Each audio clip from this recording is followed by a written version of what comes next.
school board for daring to lead and Awesome. Well, thank you so much. Matt, what's your opinion on the renaming of the 6 schools in Duval County currently named after Confederate leaders?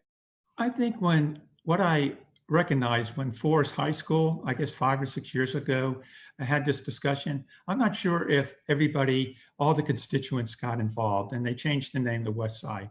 I think if it has merit, full and thoughtful discussion to prioritize making every student feel comfortable is welcome and supported by the teachers, the administrators, and all the constituents, that they all have a voice going forward.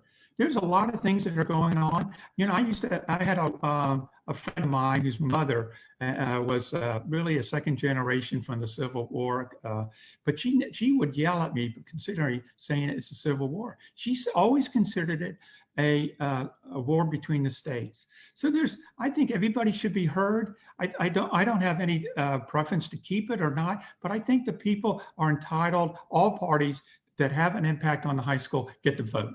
Thank you. Awesome.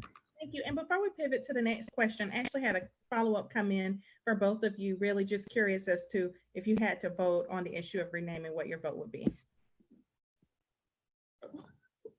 I'll go for. I think I'm not the person that's going to make the decision. The decision is going to be made by the parents that are there, the alumni, and administrators, and making it work. And one other thing, I appreciate JPEF to engage the process to this extent.